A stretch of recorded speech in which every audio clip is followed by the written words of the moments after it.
लोनसाठी हुशार माणसाने कोणाचे गॅरंटर राहू नये आणि भागीदार फर्ममध्ये कोणाचे पार्टनरही राहू नये. पण अशाच गॅरंटर आणि पार्टनर म्हणून राहिलेल्या 8 परिवारासमोर स्वतःचे राहते घर खाली करून द्यावे लागले आणि त्याला बँकेने सील ठोकले. तहसीलदाराच्या आदेशाने झालेल्या कारवाईवर अनेक प्रश्न उपस्थित केले गेले.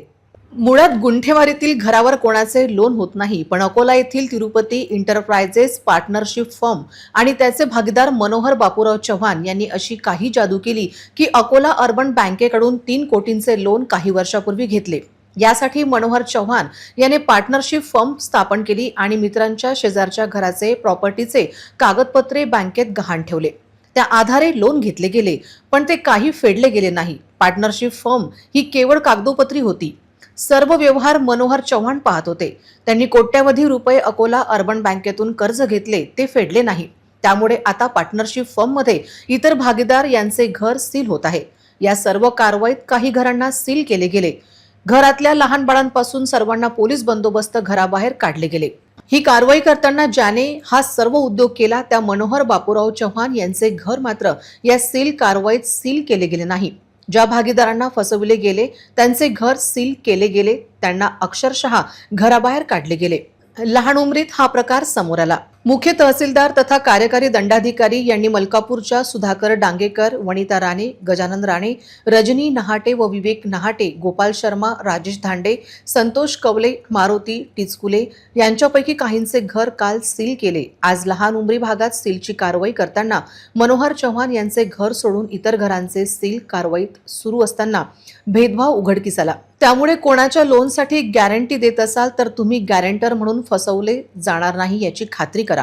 त्याचबरोबर पार्टनरशिप फर्मसाठी घराचे कागदपत्रे मात्र कोणाला देऊ नका. सावधान, अन्यथा कधीही तुमच्यावर घर सील झाल्यावर घराबाहेर राहण्याची पाळी येऊ शकते. तुमच्या पाया पडलो की बुवा आजचा दिवस राहू द्या, उद्या काय होईल, किंवा म्हटलं जो पहिले आहे या लोन केसमध्ये जो मेन कार्यकर्ता आहे, ज्यांनी आम्हाला फसवलं आहे त्यांचं तुम्ही पहिले करा, नंतर माझ्याकडे या, मी हेही म्हटलं. परंतु त्यांनी माझं एकही ऐकलेलं नाही. आणि हे कसं आहे, आता आम्ही तिथं डॉक्युमेंट्स काढले पण अकोला अर्बनमध्ये आम्ही स्वतः माहिती घेतली की असं नाही की आम्ही हे नाही घेतली. त्या जे कागद आहे अकोला अर्बनचे त्याच्यावर अक्षरशः असं लिहिलेलं आहे, आमच्याकडे डॉक्युमेंट्स आहे असा की त्याच्यावर 8 लाखाची जी आमची जे रक्कम असते आपल्या घराची व्हॅल्युएशन ते 32 लाख केलं खोळून 32 लाख केली. 8 लाखाची जागा 32 लाखामध्ये दाखवण्यात आलेली आहे आणि असं करून करोडो रुपयाचं लोन घेण्यात आलेलं आहे. आणि आज हे लोक रस्त्यावर येण्याची परिस्थिती आलेली आहे. दुसऱ्यासाठी वेगळा जो मेन करता आहे, ज्याच्यामुळे सगळं प्रकरण घडलं, त्याला अभय का? आता कालचा तर विषय माहिती नाही मला, पण आज जे आहे आता बँकेवाल्यांना हे केलं त्याच्यामुळेच आपण माघार घेत आहे. काल पण तसं करायला पाहिजे होतं. मग काल बँकवाले तुम्ही होते साहेब, तर तुम्ही काल का माघार घेतली नाही साहेब? आज तुमचं म्हणजे हृदय एवढं नरम कसं काय पडलं?